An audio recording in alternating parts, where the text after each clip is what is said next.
Welcome to the Old Time Radio Netcast Network. I'm your host, Andrew Rhynes, and let's get into this episode. This episode is going to be Suspense. Original air date's December 9th, 1943, and the title is The Night Reveals. Let's get into it, and I hope you enjoy.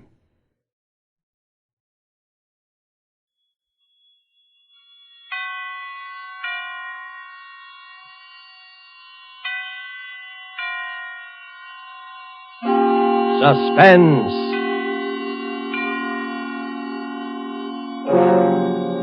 Presented by Roma Wines, made in California for enjoyment throughout the world. Salud, your health, senor. The world toasts Roma, and Roma toasts the world. The wine for your table is Roma, made in California for enjoyment throughout the world. This is the man in black here for Roma Wines to introduce this weekly half hour of Suspense. Tonight in Hollywood, our stars are Mr. Robert Young and Margo. The suspense play which stars Robert Young and Margo, and which is produced and directed by William Spier, is A Tale of Ordeal by Fire by Cornell Woolrich. And so, with The Night Reveals and with the performances of Robert Young and Margo, Roma again hopes to keep you in suspense.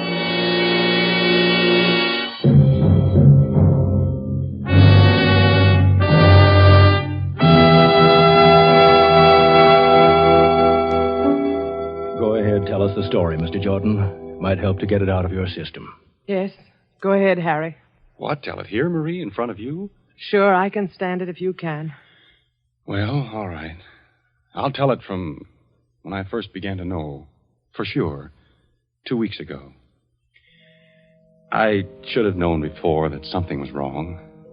I should have known by her eyes. There was a queer look in them, staring at me one minute and avoiding me the next. Well, I came home late one Monday night. They were asleep, my son Johnny and my wife here, Marie. I lay in bed reviewing my day's work.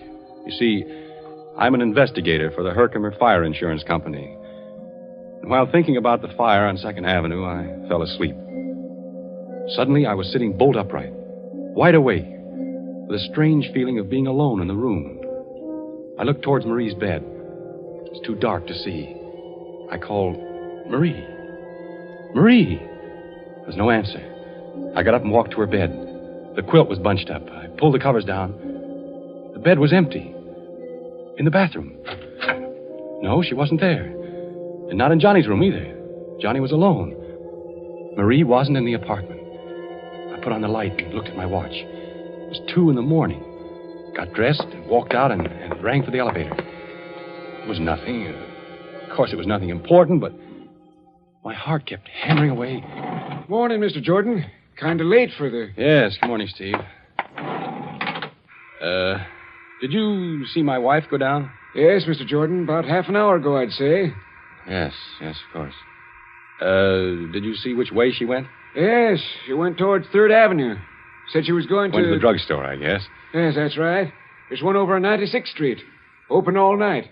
Thanks. That was it. She went to the drugstore. I was worried over nothing at all. I didn't know what to do quite. I didn't want to follow her, but the elevator boy was watching me, so I strolled easily along towards 3rd Avenue. I stood on the deserted dark corner and looked up and down the street. Then I saw her coming. She was walking towards me briskly. Harry, what are you doing here? Well, I got up and saw you were gone, and I couldn't sleep. I had a dreadful headache, so I decided to go down for some aspirin. Yes. Yes, of course. The drugstore on 96th Street. But you were coming from 98th Street. I took a little walk. I thought some fresh air would do me some good. Yes. It is a nice night. I've only been gone about 10 minutes. Steve says you were gone about a half hour. It was only 10 minutes. What time is it now? 2:35. I've been out for almost 15 minutes. Oh, it's more than... It was 15 minutes, no more than that. Yeah. Yeah, I guess so. Everything seemed all right. Still, I felt something was wrong. We got into our apartment and we both went to bed. For a minute or so, we said nothing. You've been working hard, Harry. Don't you think you ought to take a week off and sort of rest up? Oh, I feel perfectly all right, dear. There's nothing wrong with me.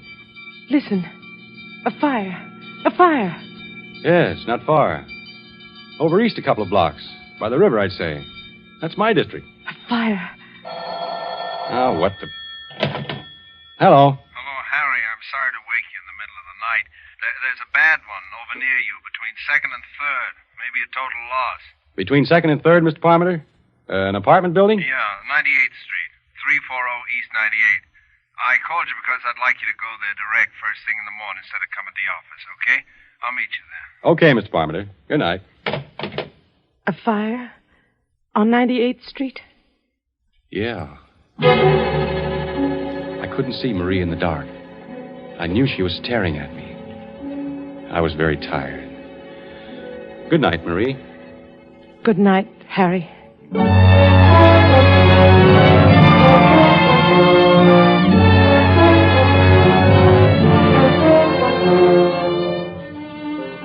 This is a story of a husband and a wife. In a moment, as the story continues, we shall learn how they came to know that death was living with them.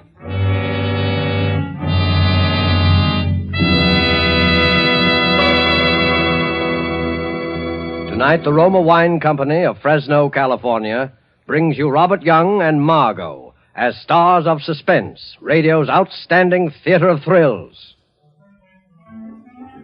Somewhere tonight, perhaps in Havana, Cuba, a man and a girl sit at a table in a gay cafe. Music, laughter fill the big room. A tropic breeze stirs the palms in the terrace. As we watch, the young man pours wine into their glasses. They raise them in a toast to each other. Salud. Salud. Ah, an excellent wine, Verda. As pleasant to the taste as your beauty is to the eye. Oh. Do you know where this fine wine comes from? It comes from our good neighbor to the north, Los Estados Unidos, from America.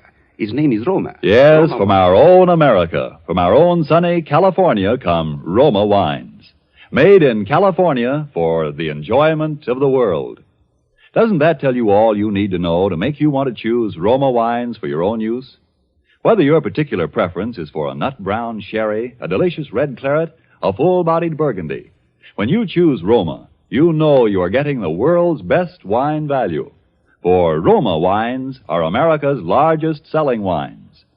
Only through such tremendous popularity can Roma afford to sell so reasonably wines into which have gone all the care and wine knowledge that produce wine masterpieces. There is a Roma wine for every taste. Simply choose the one you like best. Roma wine, made in California for enjoyment throughout the world.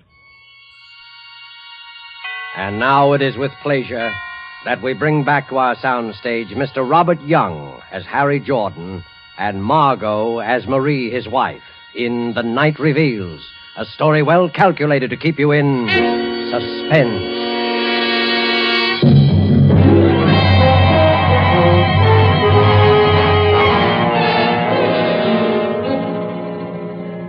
Go on, Mr. Jordan. Well, gentlemen, the next morning I went over to 98th Street to inspect the remains of number 340 and to see if there was evidence of anything suspicious about the origin of the fire. Mr. Parmenter was there. Well, there it is. Gutted. I guess we'll be paying off on this one, all right. Yeah, completely burned out. Anyone hurt? Well, a few, but no one dead. Lucky they just installed the new fire escapes. Just the walls left. That fire must have been quite a sight in the height of its glory. Yeah, quite a sight.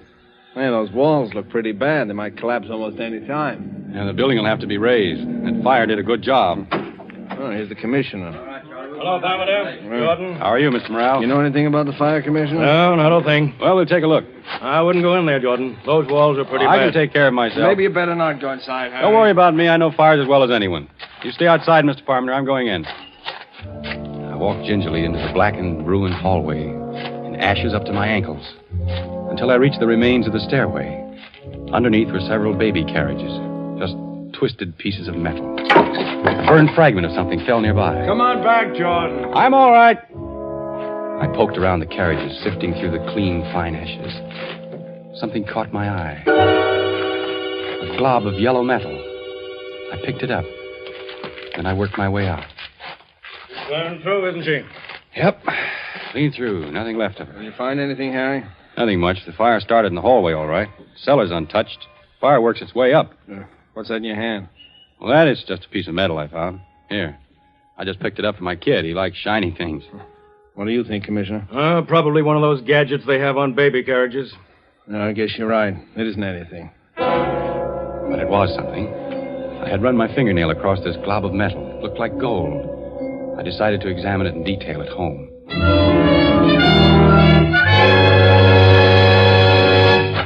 Hello, Daddy. Hiya, Johnny. Mama says I was bad today. Harry, you're home early. Yes, I got through sooner than I expected, and What is it, Harry? Your locket. You're not wearing it. You never had it off before. My locket? Well, don't you remember? Daddy, can I go over to see Davy Taylor for a minute? Yeah, go ahead, Johnny. All right. Gee, thanks, Daddy.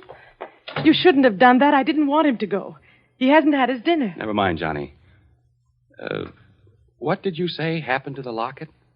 Well, I gave it to you. To me? Yes, I put it in your pocket to have it fixed. The catch was loose. I don't remember. You've been very forgetful lately. Very forgetful. Maybe you thought you gave it to me. No, I put it in your pocket, Harry. I forgot to mention it to you. I wanted you to take it to the jeweler's and get the catch fixed.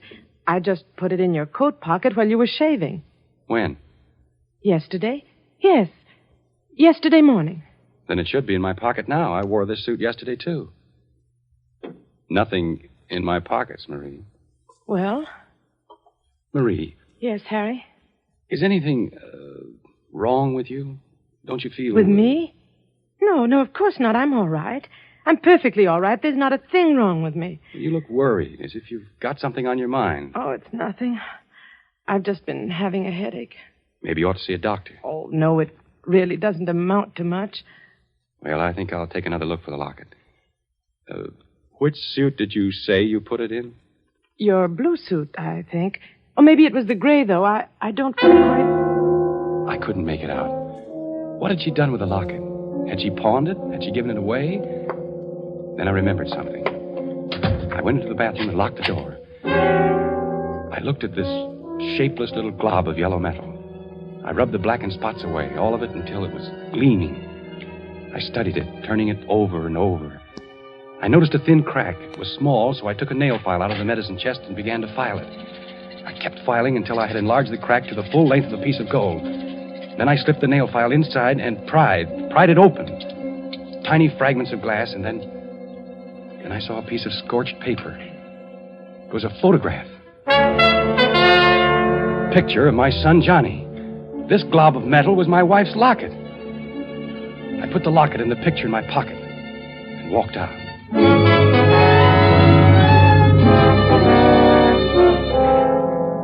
For the next hour, I sat trying to read a book while Marie busied herself, first feeding Johnny and then helping him with his homework. What's the largest continent in the world? Oh, I know. It's Asia. And the next largest? Oh, that's easy. Africa. It's full of jungles. That's where Tarzan lives. Isn't it time for Johnny to be in bed? Oh, yes, I had no idea it was so late. Run along to your room, Johnny. I'll be in a minute. All right, Mother. Good night, Dad. Good night, Johnny. Sleep well. He's getting along very well in school, except for arithmetic. He seems to be having a little trouble. Oh, Johnny will be all right. Yes. Johnny will be all right. I know he'll be all right. I watched her. She seemed very uneasy. I walked over to my pipe rack where I kept several books of matches in a jar. There weren't any there. All this time, I knew she was watching me closely. I looked behind the rack. There wasn't a match around. What the devil happened to all my matches? I have a match here. Let me light it for you. Did you take the matches out of the jar, Marie? Well, Did you?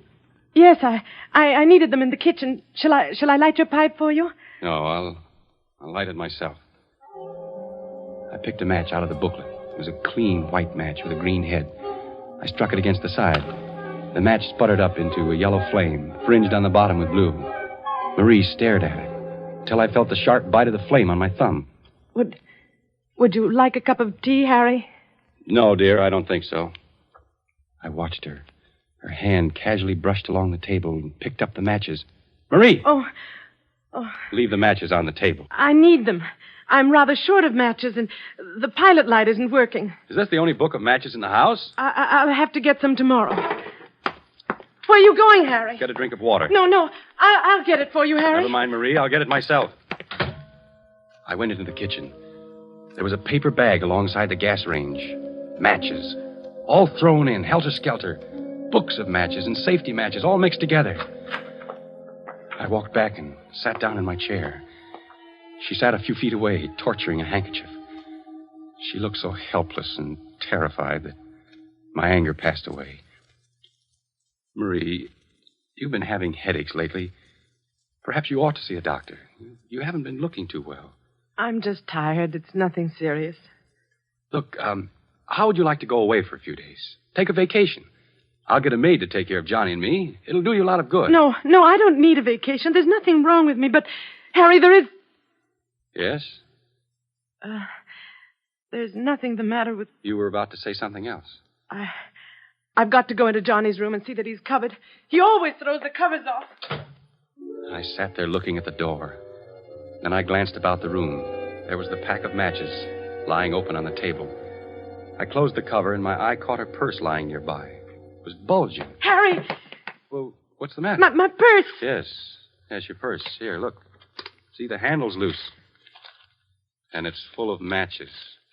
A dozen books of them. And these newspaper clippings. Give it back to me. Why are you saving these clippings? Why do you carry matches with you? I bought the matches in a store. They were a dozen for 5 cents. And these clippings, look here. Fire on 112th Street causes severe damage. And these others. Why are you saving these clippings, Marie? There's nothing wrong in that. I'm interested in your work. I intend to keep a file on fires. It'll help you in your work. Well, that's very considerate, Marie. Oh, Harry. You're so good. Why should this have to happen to us?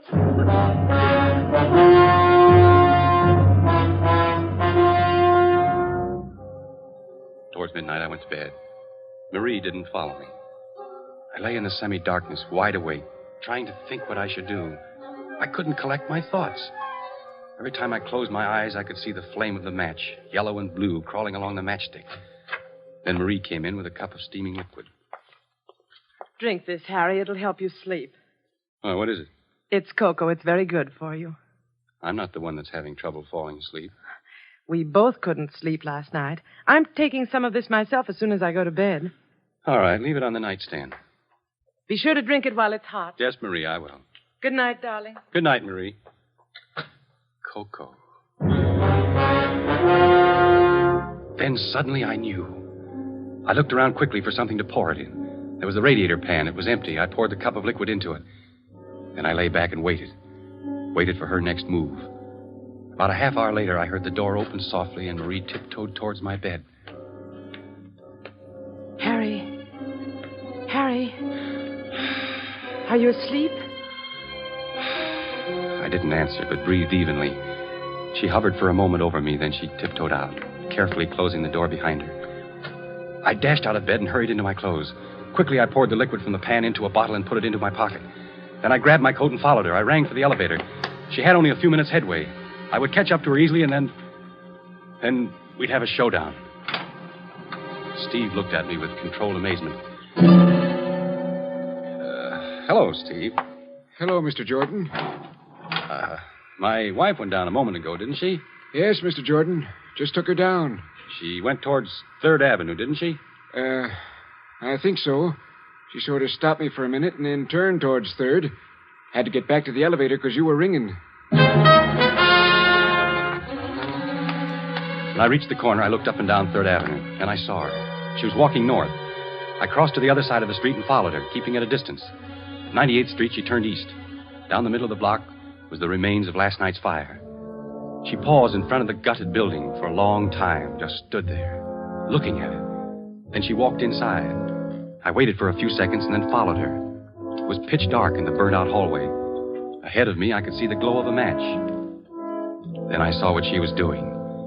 She was collecting the charred debris near the baby carriages. How foolish. There wasn't anything that could burn there now. She lit another match. I watched the flame light up her face. A face so intent upon her work that she didn't hear me approach. Marie? Who's there? It's me, Harry. Harry, why did you... Come along, Marie. We'd better get out of here. The police. I took her hand, and without a word, she came along. We walked home in complete silence. We both knew. When we came to our apartment house, I stopped and rang for the elevator. In the light of the hallway, I could see her face. My wife's face. Ashy gray. Her eyes bright and painful. You run upstairs, Marie. I'll be along in a minute. Harry, where are you going? I'll be right back. Please, Harry, don't do anything. You run along, Marie. You're not going to... No, I'm only going to the drugstore to get something. I'll be back in a few minutes.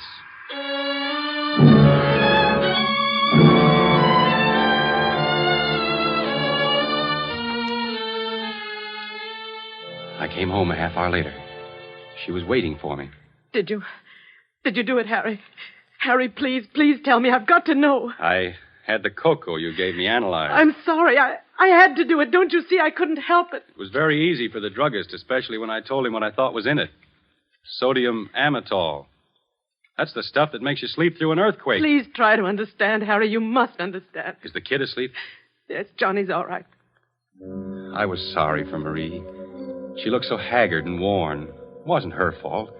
I was sorry for myself. My head was roaring. I wasn't feeling too well. Kept seeing sparks in front of my eyes. I closed my eyes for a moment. Let's go to bed, Harry. Marie, we can do something. Let's burn up every match in the house. We'll never bring another match in here. No, Harry, we can't do that. You don't want to? No, Harry, not now. See, this is the first book. It's turning black. We'll do it with every book of matches. It's no use, Harry. Strange, isn't it, that this should happen to me? Me, a fire inspector. That's funny. Give me the matches, Marie, all the matches. No, I can't do it. I won't. Give them to me. Please don't take them. I'll do anything you want, anything. Where did you hide them? Tell me, where are they? Inside the range, behind the paper bag. I dropped her hand and she sank to the floor in a huddle, weeping. Then I went into the kitchen and got all the matches. By now, my anger was cooling off. Look, Marie, look up. See?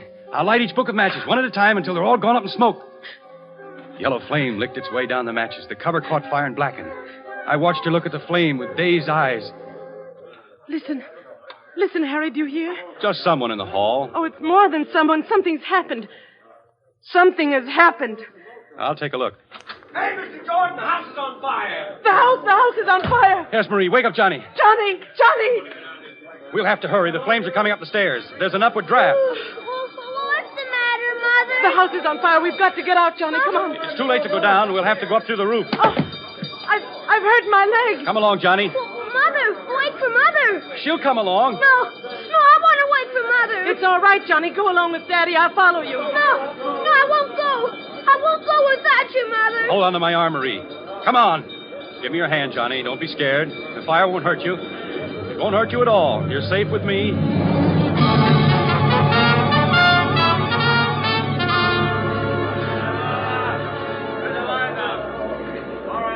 We made our way upstairs, very slowly because of Marie's sprained ankle. Finally, we got to the roof. There were some firemen on the next roof. About 10 feet separated the two buildings. Don't get panicky. We'll get you off safely. Are we going to have to jump across, Daddy? Because Mother won't be able to jump. Her foot. It's all right, Johnny. Don't be scared. They're putting a board across the two roofs. We'll just walk across. All right, now. One at a time. Tie the rope around you and come across. Johnny, you go first. Don't be afraid. There. Now, the rope will hold you in case you slip. Mother, you gotta go first. I'll go right after you, Johnny. You promise? Go ahead, Johnny. Another will follow you. Don't turn around. Keep walking. All right. Kid's safe. Now, you lady. Be careful, the board. Hey, the board slipped off. Hurry, one of you guys. Get another board. Mother!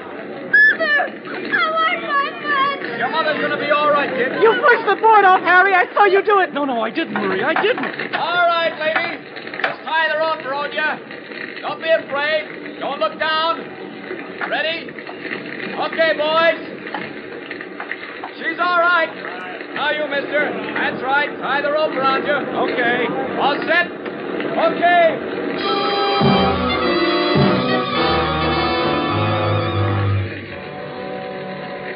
On the ground, we stood there, the three of us, watching the fire. Sparks were shooting up through the hole where it had bitten through. Great flames shot out, stabbing at the sky.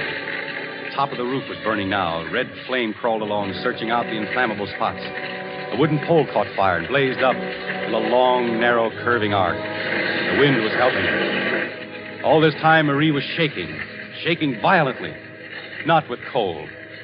I pitied her. And then she threw up her hands and shrieked. Harry! No, darling, don't. I can't stand it. We can't go on this way. Police, come here. Don't do it, Marie. There's no need to. Not the police. You don't know what you're saying. What is it, lady? You'd better calm down now.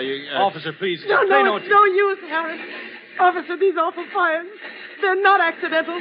There's a pyromaniac, a criminal. What? And I know who it is. You've got to arrest the person. Arrest. So there won't be any more. All right, lady. Now, what is this? Who's the pyromaniac? The criminal is my husband, Harry Jordan. This man here. Arrest him, officer.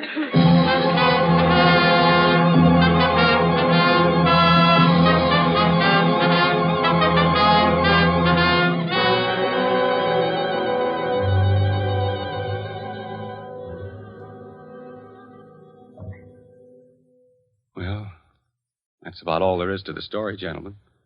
Then I was brought here. Must have sounded kind of, painful for you to hear it all over again, Marie. No, it was all right, Harry. I wonder, I got a cigarette. Could I? No, I'll light it for you, Harry. You don't have to worry. I won't try and keep the matches here. She's been awfully good to me, gentlemen. You'll take good care of her, won't you? She tried everything to help. She hid the matches so as to keep them from me.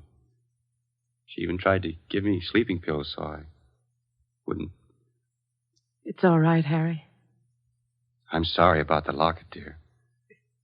Must have fallen out of my coat when I was in that building at 98th Street. It's all right, Harry. You can buy me another one sometime. You can't blame anybody for liking fires. It's not their fault. Fires are beautiful to watch. So bright and clean. They burn up all the filth and dirt. And they're magnificent to watch. Especially the big ones. The way the flames roar and crackle, lighting up everything around you. The beautiful fire. The beautiful fire.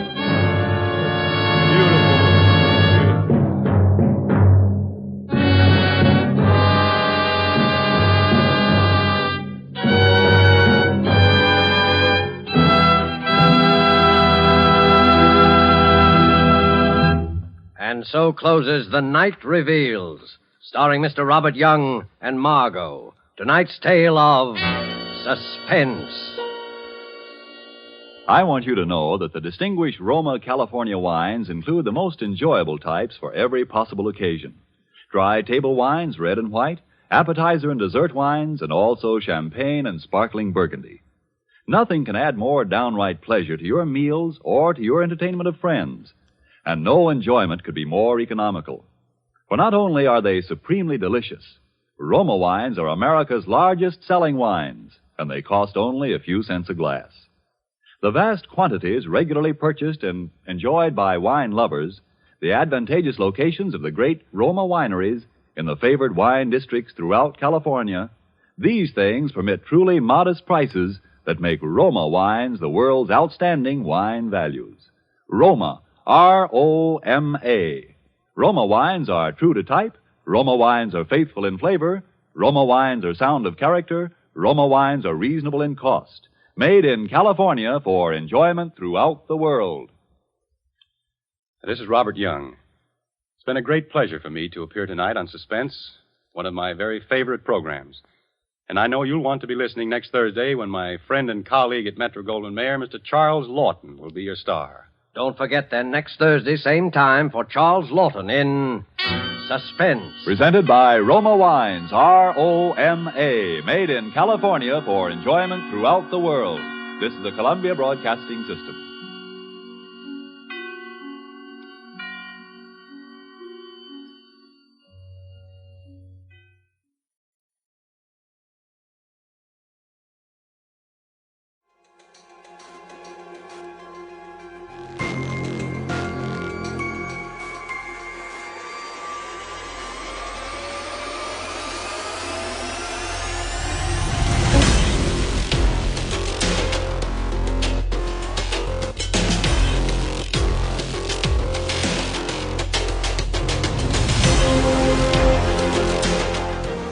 Welcome back. I hope you enjoyed this presentation from the Old Time Netcast Network. For more great shows, go to otnetcast.com. Don't forget to like and rate this episode in your favorite podcatching client. Follow this show on Facebook by going to otnetcast.com/Facebook. This episode is covered under the Attribution Non-Commercial ShareAlike copyright. For more information, go to otnetcast.com/copyright. Thanks again for listening, and I hope you have a great day.